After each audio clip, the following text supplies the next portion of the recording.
Hey guys, it's Kevin again. This is for the season finale of Shameless, Season 5, Episode 12, Love Songs and the Key of Gallagher. And this finale was insane, especially because what Shameless usually does is the second to last episode, a lot happens. Then the last episode's more of like plotting what the next season's going to be.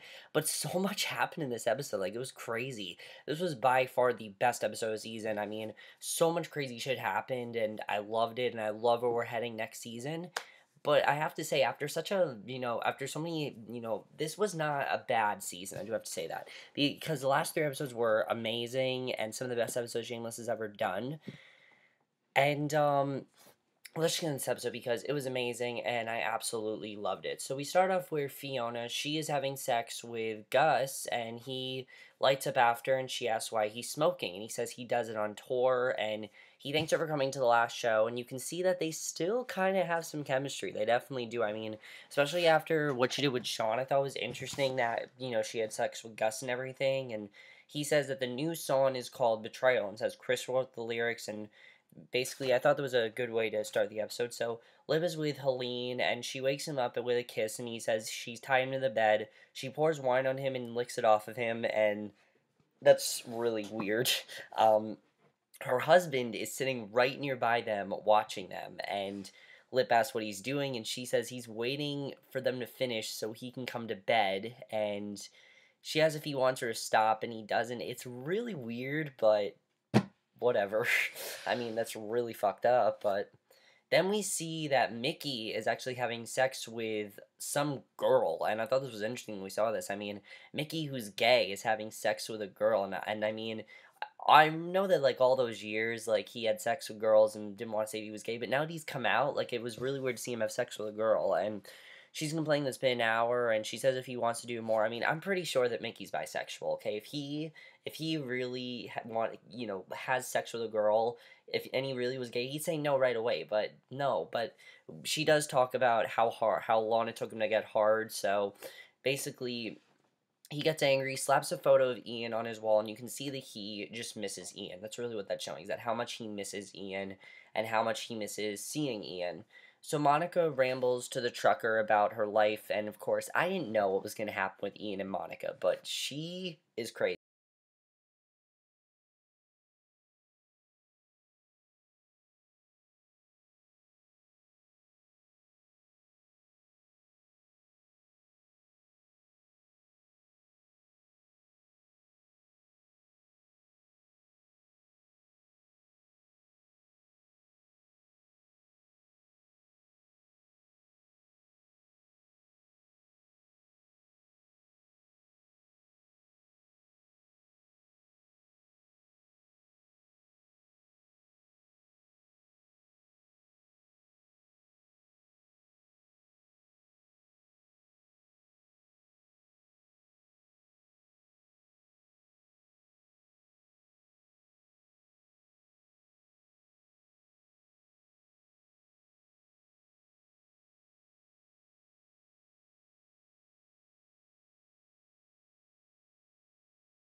and she's still unstable, and she should not be taking care of Ian, like, at all. So Frank's whistling, and he's happy when Bianca comes back from her swim, and he offers to cook for her, but she says no. He says she needs to eat, but she says no and kisses him. And she says they should go get drunk and buy a gun. She says a really big gun, and they head out, and Monica is... I thought that was really interesting when we saw that. I mean, Bianca, you can see... At this point, I'm just like, she wants to die. There's nothing else she wants to do. She wants to die. So Monica's acting crazy, and Ian asks if she can pay for all this. He reminds her when he had to climb a bathroom window, and she asks how old he was, and he says 6 or 7. She says those were good times. Ian asks how she got money from the trucker, and he says she wasn't gone long enough to do anything, and she says she sold him something, and he asks what, and Mickey calls again. She presses ignore on the call, so basically Mickey thinks that Ian's ignoring his calls. And Monica tells him he's beautiful. She says she did a good job at making him, and he's a beautiful man, and that she did a good job making him and everything. And I'm just like, Monica, you're fucking crazy. Seriously, just you're not supposed to be taking care of Ian. You shouldn't be taking care of Ian, and it doesn't make up for the fact that you're crazy. So Fiona's at work hustling and tells Shawn that her husband's back, and he asks how it went. She asks about Will and how he's doing in Pittsburgh, and it's awkward. And then he points out at a table and she needs to help with, and you can see that it's really awkward between Fiona and Shawn right now. I mean, she just had sex with Gus. She still has feelings for Shawn. It's really awkward. And I like that this episode, you really see that she is really torn between the two of them. So Lipton finds Amanda hiding in his dorm room because her lesbian roommate has gone nuts, and she says it's kind of a turn on how obsessed she is with him. And Amanda asks if he spent the night at Mrs. Robinson's, and I love that she said Mrs. Robinson's because that's totally like The Graduate. I mean, it's not. This is some older woman, and I love that she said that. She acts jealous, but he tells her she can hang as long as she wants, and he takes off, and she's hurt, and you can see that he just doesn't seem to really... I think he cares about Amanda, but Helene is who he truly cares about, and I think Amanda and him is just secondary, but I really feel bad for Amanda. I mean, think of how much she did for Lip. She wanted to give him money, she... would help him in colleges. She really does care about him, and it seems like any time that a girl really cares about Lip, he just, like, blows them off, and I find that very interesting. So V makes Kevin go to the clinic to get checked out from all his scabies, and V tells the nurse that her husband is a slut and she wants him checked out. I thought that was really funny. I mean, everything that's going on with V and Kevin this episode I thought was really funny because, they're back together now, so they're just suffering through aftermath of that, and the nurse asks for a number, and he asks if that counts anal, and then says a bunch of co-eds think up the butt preserves virginity and calls it the poop hole loophole, which I thought was really funny. And he says about 22 or 23, give or take, and be shocked, but he says he was the rape walker, and I thought that was just really funny overall. I mean, everything that's going on with them is really funny in this episode. As I said, most of Shameless finales are just, like, plotting out things. This was definitely like that for their plot. Their plot was a lot sillier, and I like that, especially after such a dramatic season for them. It's fun that we're just back to fun Kevin V, which I like seeing. So Debbie goes to look at Plan B pills. The pharmacist asks how old she is, and she asks Skivvy, and she then grabs condoms, and he points out that they're magnums, and she switches them out, and I thought that was interesting when we saw that. I mean, Debbie, it just shows how Debbie feels she's a lot older than she is, which, I mean, she's 14. And Fiona points out that she's 14 this episode, and she's not, 18, she's 14. She thinks she's a lot older than she is. And, I mean, Debbie's definitely very mature. She's a mature person, but she just thinks she's a lot older than she is. You can tell she does. So Frank's looking at Bianca. She's chatting with someone, and this bartender tells Frank his daughter is beautiful. And I thought that was really interesting when he said that. He asks the guy where he can buy a gun. The guy rolls off a list of gun types and then points out a skinny Brazilian. And, yeah, Bianca is a little young for Frank. I mean, she's like 20. He's like 40. I mean, definitely. So V tells her mom that Kev slept with half the school, and her mom reminds him that she left him, and she tells her that Kev is a good-looking, good-earning, good between the sheets man, and she should have never left her off the sheets. And her mom tells her to dress up like a little girl if that's what he wants, and she tells her to make him happy. And I thought that was really funny overall. I mean, I like, especially after Carol's advice for her to go back to Kev, it was fun to see her get advice from her mom. So Ian and Monica score a ride to the middle of nowhere. She says they're home. She's thrilled and says Walter is back. She runs to kiss him, introduce him to Ian, and Shawn's on the phone complaining to his ex, and Fiona asks how he's doing and who he's talking to. And she offers to talk to him about it, but he says they aren't friends. And I thought that was interesting they said that they're not friends. And she insists that they are. And he says to go home before her husband starts worrying about her. And we see that Lip goes back to his dorm room and finds Amanda still there. She ordered pizza and offers to heat it up for him, and you can see that Amanda is just not gonna accept no for an answer. She's going to do whatever she can to get him to talk to her. She's gonna do whatever she can to get back to where she was with Lip, and she's not gonna just say no. So Amanda asks if it's just about sex or if she does make him happy, which I think was actually a really good question because to Lip it just seems like he wants to have sex with her and then just goes away. But I like that she asks him that, and he says it's mostly sex, and she asks if the other woman is better than her. And Lip says just more practice, and she says she heard it was a lots more. And she asks if there's anything he'd like to teach her, and he's studying and ignoring her. And she goes to give the pizza, and he grabs his jacket and her keys and leaves. And you can see how hurt she really is. I don't think Lip realizes how hurt she really is. So Liam's watching TV when Fiona comes home, and she clicks it off and sees there's KFC on the coffee table. She calls up for Debbie, goes upstairs. She talks about how she can't just let Liam do that because he's watching The Walking Dead, which I thought was really funny. She walks into her room and finds her in bed, in her underwear, with Derek. And she says he's spending the night, but Derek says his dad won't let him. And Debbie's really embarrassed, and basically Fiona asks why, what's going on and why this and how this is okay and everything. And I'm just like, Fiona, you put her on the pill, so why are you so concerned about this? And Debbie then tells Fiona the big bombshell that she's pregnant, and I'm just like, that makes sense, because if you remember, there was that night where she told Derek she was on the pill when she wasn't on the pill, and they had sex, and I'm like, she definitely is pregnant. I knew she would try to get pregnant, and I mean, it makes sense why she's trying to get pregnant, because obviously Derek has such a perfect family, and her family is not that way. His family's a lot more perfect, his family's a lot more civilized, and her family's so much not like that.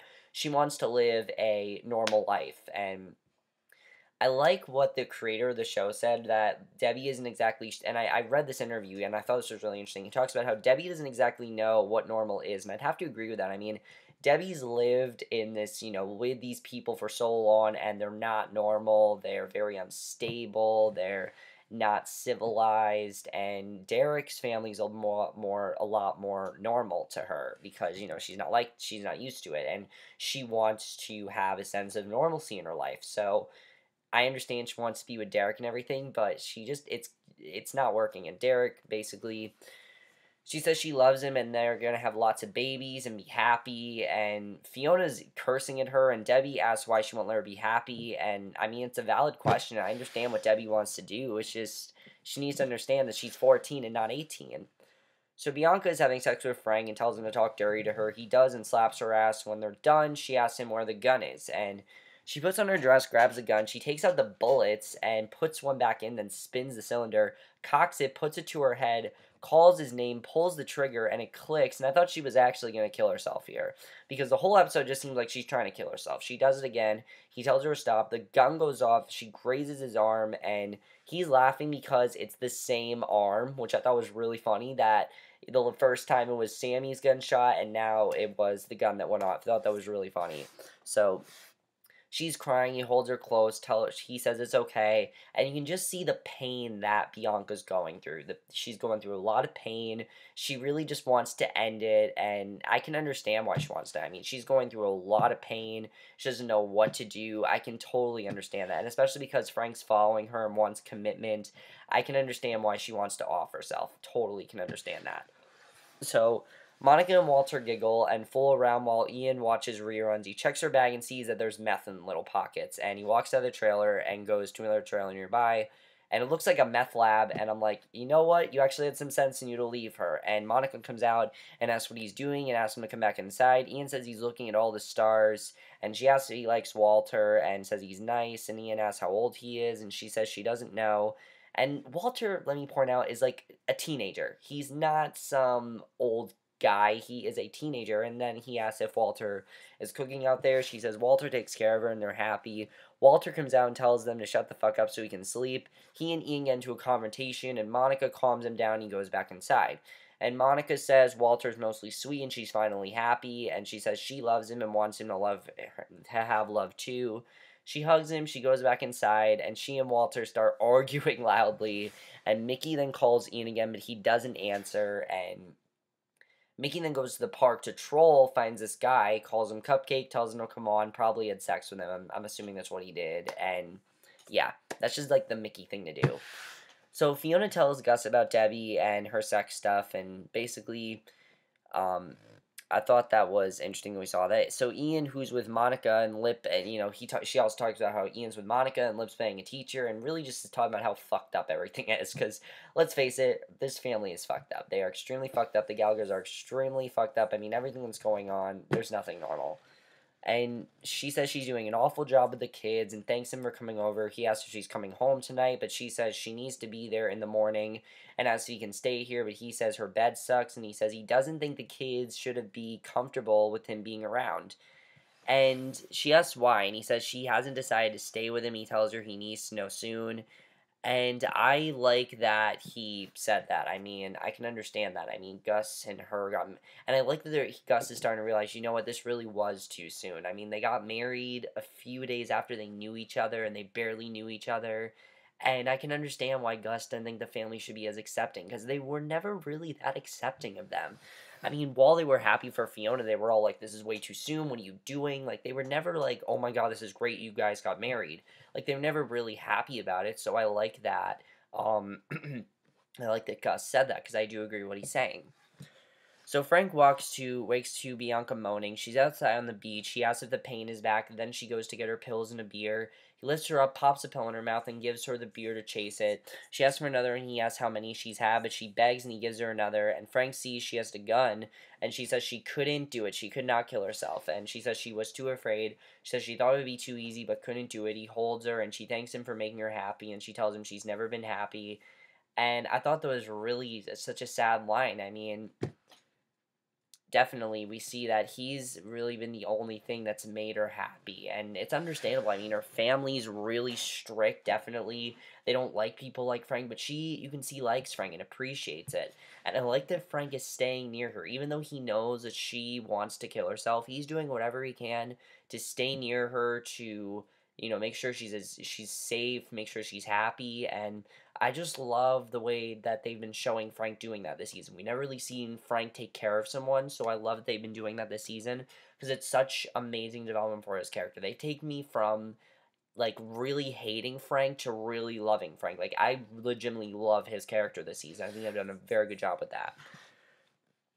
So Fiona sits on Debbie's bed and wakes her next morning. She asks if she's sure that she's pregnant, and Debbie ignores her, and you can see that, she doesn't want to really talk about it, and Fiona wanted her to get an abortion the second she said she was pregnant. So you can see why Debbie's upset, and she talks about how she's not pregnant, but she wants to have a baby, and Fiona says she's just a kid, and Debbie says, and I mean, Debbie makes some good points here, definitely, and Debbie says it's her body, it's her decision, and Fiona says she'll ruin her life and barely knows the guy, but I love what Debbie says, that Fiona married a guy she barely knew, and I thought that was really well done that she said that, because it's true. I mean, Fiona never really got to know Gus before she married him, so I like that Debbie acknowledged that, because it's true. Fiona barely knew anything about Gus when she married him, and she hooks up with all sorts of guys, Jimmy, Shawn. She talks about how she'll hook up with anyone she meets in the streets, and Debbie says she knows who she loves and what she wants, even if Fiona doesn't, and she walks out. So clearly she's not going to let Fiona control her life, which I like seeing this independent Debbie. I do like seeing it, because, I mean, Fiona, while she is a very good caretaker, she's not the best person. She really is not, and I like that we're starting to see that, even though Debbie's a great, Fiona's a great caretaker, and she really did a great job with the kids, and really is, giving them a good life and everything, they can make their own choices. She can't make all their choices for them, and what Debbie said, I really do agree with, and honestly, in the long run, Debbie's made better choices than Fiona has. Debbie hasn't hooked up with random guys, and Debbie is more committed. I mean, Fiona wasn't committed. She was with Gus, then went to Shawn, and then Jimmy. She wasn't committed. Debbie at least has stayed committed to one guy. Even though she liked the guy that was like 20-something at first, this guy is close to her age. He's in her school. They love each other. They care about each other. And if she really wants to do this, then who says she can't? I mean, she really knows what she's doing, and I really do trust Debbie with that. So, I don't know. What do you guys think? I think that Debbie knows what she's doing. So V wakes Kevin up, and she's in a little Catholic schoolgirl outfit, and she asks if this is what he likes, and he's like, yes, no. And he's like, I'm confused, and I thought it was really funny. She's throwing her shoes at him and locks herself in the bathroom, and the babies start crying. She tells him to go hold them. He says he better go before they die, which I thought was a hilarious line. But he says he wants to be with her because the whole reason that she left him was because he took care of the babies over her, and he doesn't want to do that now. And she tells him to go get the babies, and he doesn't, and he says they can do it together, and she says those babies can scream. I thought that was really funny when we saw that. But I definitely feel like where we're heading next season is that they're going to take care of these babies, and that they're going to, basically do what they didn't get to do, is take care of them themselves and just give them a good life and do it together. That's really what it's all about. It's about togetherness. That's what they need to do in this relationship. If they want to maintain a good relationship, they need to do this together, and I agree with, Kev saying that, and I like that he said that. So Bianca goes out to the beach later, takes off her dress, and you know what she's doing. She walks into the ocean, and the second she did that, I'm like, she's killing herself. She's killing herself, and she walks into the ocean, dives beneath the surface, and basically drowns herself. You can tell if she wanted to do that. I mean, just the fact that she said she had no other happiness but Frank, you can see that she is really broken. She doesn't have anywhere else to turn. She has to kill herself, and that's just what she had to do.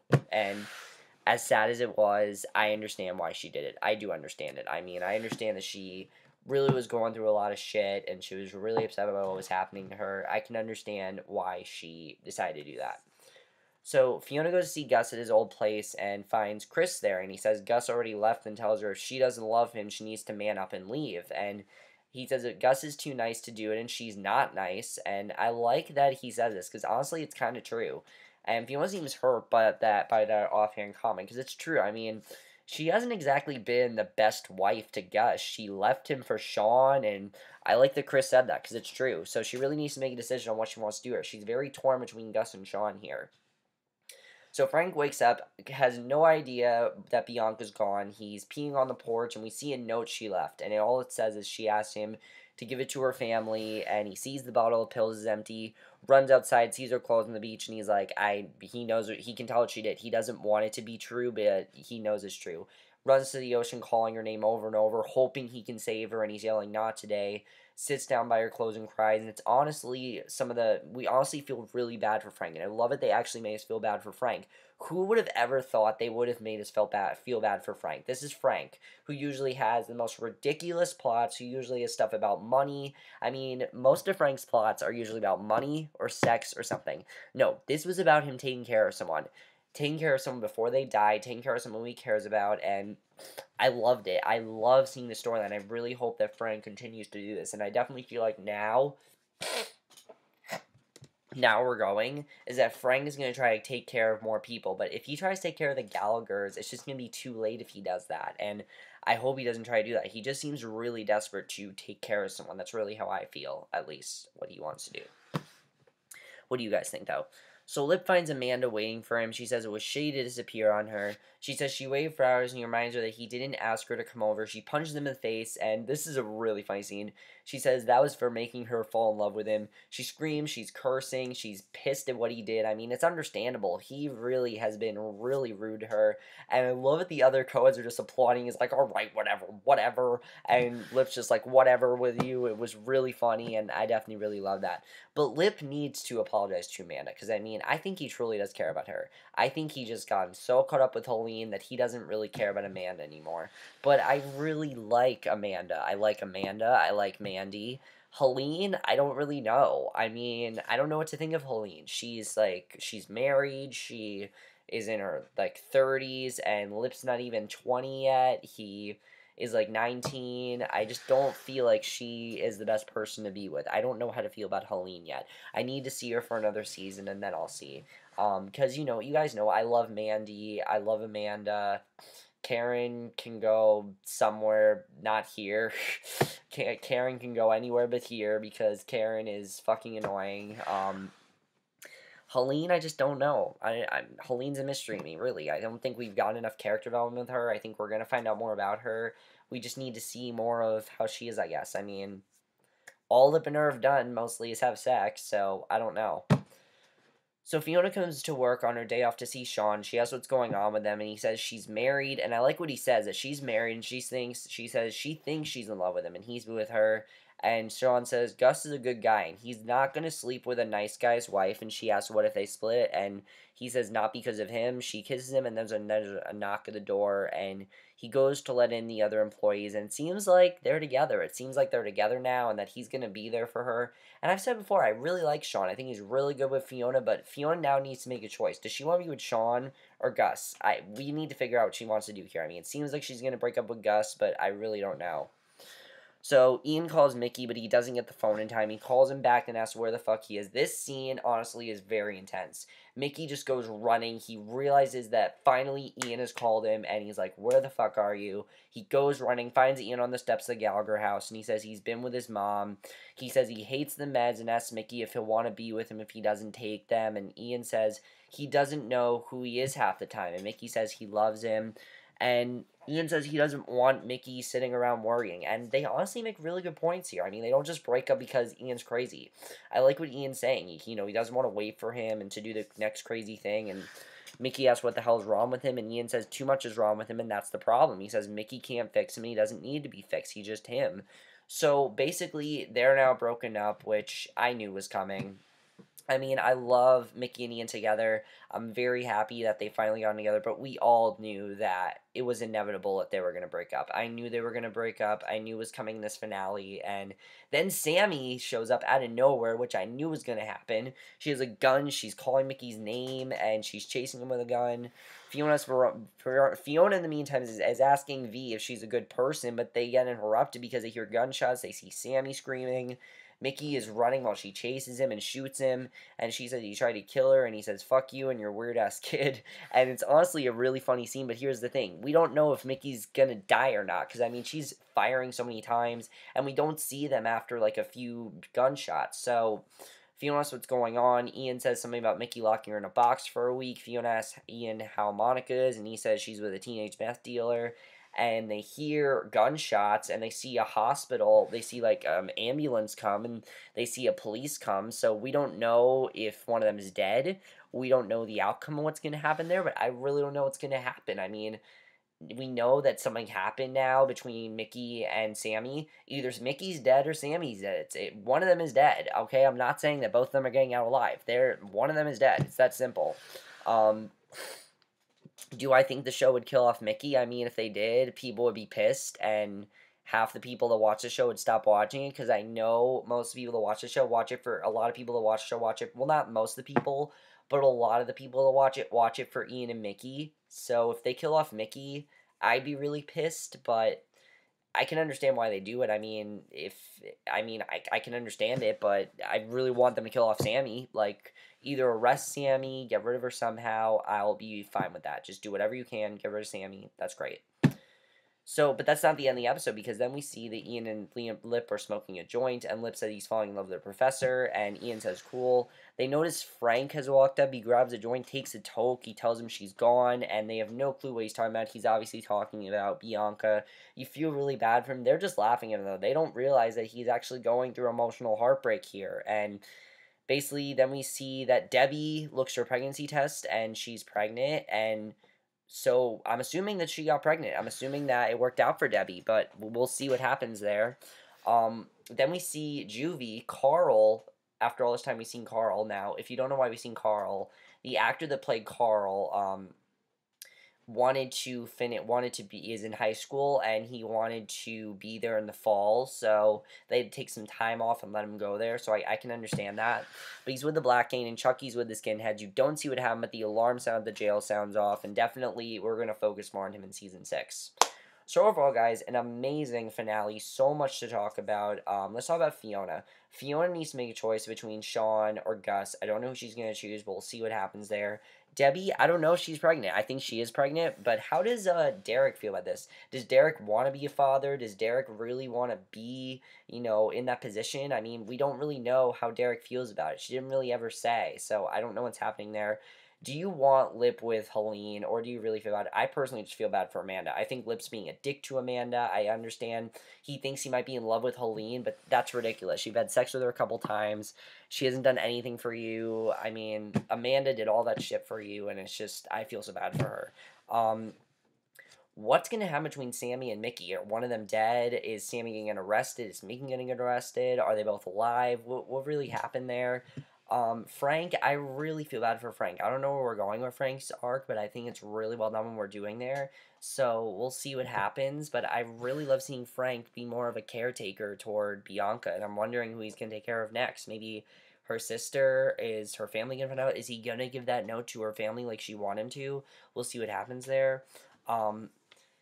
V and Kev, I think where they're heading is that they're just going to take care of Amy and Gemma, which I think is going to be fun to see. I'm looking forward to that. It's a lot of fun. And overall, guys, that's really all I have to say about this finale. What's going to happen with Carl also? Carl and Chucky. What did they do to set that alarm off? I don't know what they did, but we'll see. Okay, so how was the season overall? This season, yeah, it had a lot of problems. It had a lot of problems. It was very unfocused at times. There were things that I think that definitely could have been avoided. That whole arc with Sammi and Frank could have definitely been avoided. I mean, I understand that was setting up Carl's arrest so he could go. Now I understand that, but it still was stupid. It still was a stupid arc. It still didn't need to happen. I still hate it. But what did you guys think of the season? Overall, guys, I really enjoyed this season. It had, like, 3 episodes I did not like, but this season still was very good. Was it as good as season 4? No, but it pretty much is about them growing up. That's really what the season's about. That's what this finale's about. It's about growing up. Everyone's making decisions. Everyone's trying to do things on their own. You notice that everyone's doing things on their own, and no one's letting anyone tell them what to do. So what's going to happen in the finale? What's going to happen next season? I'm definitely looking forward to next season. Did you enjoy this season? That's it for my review. Hope you guys enjoyed it, and I'll see you guys in my next video, which will be my review for the mid-season premiere, the final season of Mad Men. So we'll see you guys for that. Okay, bye.